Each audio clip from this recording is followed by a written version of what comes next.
everyone and welcome back to the channel. In today's video you join me on the first video of the Mercedes engine rebuild, well replacement slash rebuild.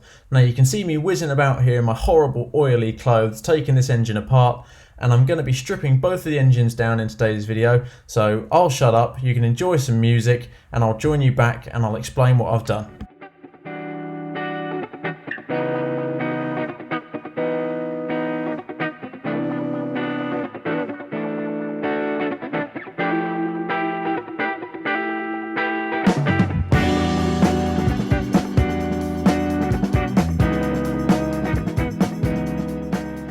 Okay, this is an engine dismantle update. Hands nice and clean, as you can see. So what we've done is we've lined out all the parts here. You can see these are absolutely filthy, but they're all out and they're all in order. Now the engine block is just the block now. It hasn't got this big lump hanging on the side of all that equipment. The water pump and the high pressure fuel pump, low pressure fuel pump we will be replacing, but I'm not taking them out at the moment because I don't really want to leave it exposed, obviously, so dust and debris can go in. I'm trying to keep it as closed and clean as possible. Having a look at the head, so once the intake manifold came off, you can see it's full of soot. There's no surprise there, it's a high-ish mileage diesel, and of course diesels always pump out black stuff. And here you can see this is where the thermostat was.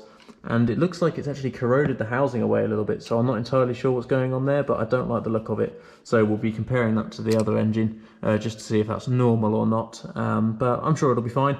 New gasket on there, and yeah, we should be good to go. I think it needs a good flush, the engine that is, of coolant. I think it needs a coolant flush, clean out all that orange gunk and rust.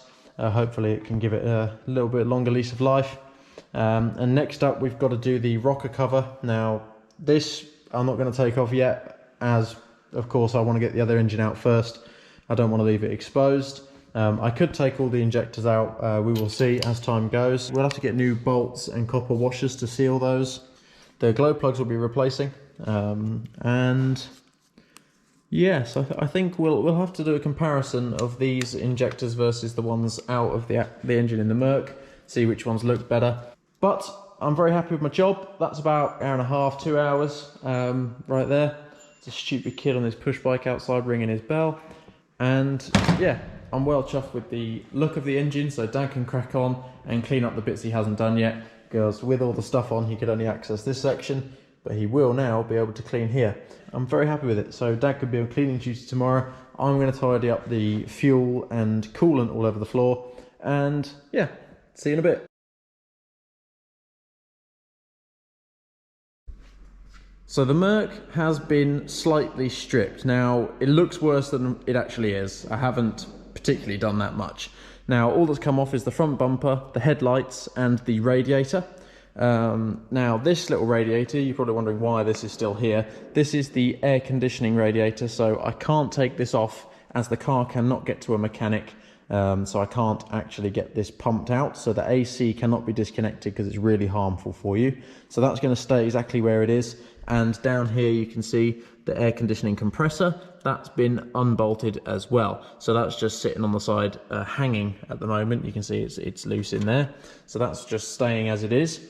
Now, the engine itself, all I've done is unplug all of the wires after labeling them all. So massive tip, my dad bought me these cable ties which you can stick labels on, and you can see quite how many I've done. But every single plug, connector or pipe that I've taken off here has just been labelled, so I can see easily what I have done. And I've also gone on and taken photos of every single thing I've done as well. So any pipes that come off that I think I might need to remember, of course I've taken photos of. So that's a massive tip. Now today we got a very nice surprise. We got all the new parts that are going to be going on.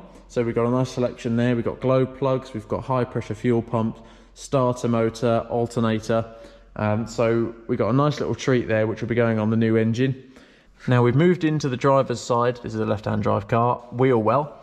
And you can see up here is a bracket. Now this bracket right here is the bracket that holds most of the stuff in here, and the intake is very, very close to it. Now there's a gap, which is perfect. The wires move up and down in there. They're not that tight, but it's too tight to get these connectors through. So I can't pull the engine out because these connectors physically can't get through this gap.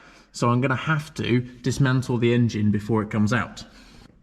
And when I mean dismantle, I mean do exactly what I've done to that one on this one. But instead of doing it after the engine comes out, I'm going to have to do it in place where the car is, because I cannot pull the engine out because I'll have to rip those wires with it, and I don't want to be doing any rewiring.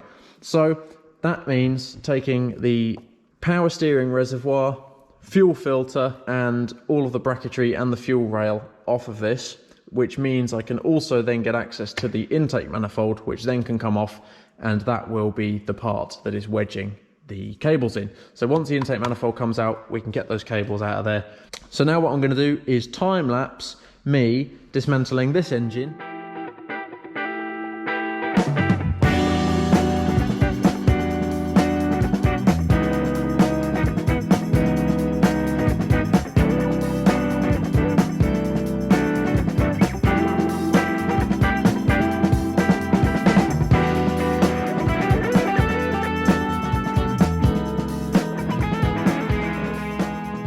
Okay, now we're on the last bolt of the intake manifold. We've done all the bottom ones, which are the hardest, as you just really can't see where the bolts are. They're out, and we're on the last one you can see at the back here. Rather than routing the wire behind this bracket, it was in front, which I didn't notice until now.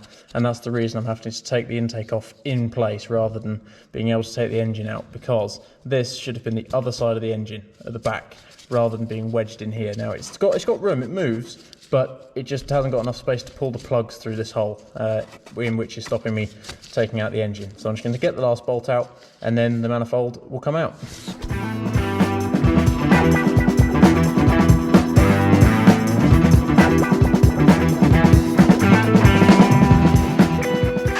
Okay, and here is our intake manifold, cleanly off. So I'm going to compare this to our other one off of our new engine, even though I do believe the new engine doesn't look quite as clean as this. But yes, it's time to get a little bit more in depth on this and just check for any wires or pipes that could be in the way when the engine's got to come out. I think I'm pretty close, but now is the time. I'm going to really go around it with a fine tooth comb and check that every single pipe and electrical connector is off of the engine.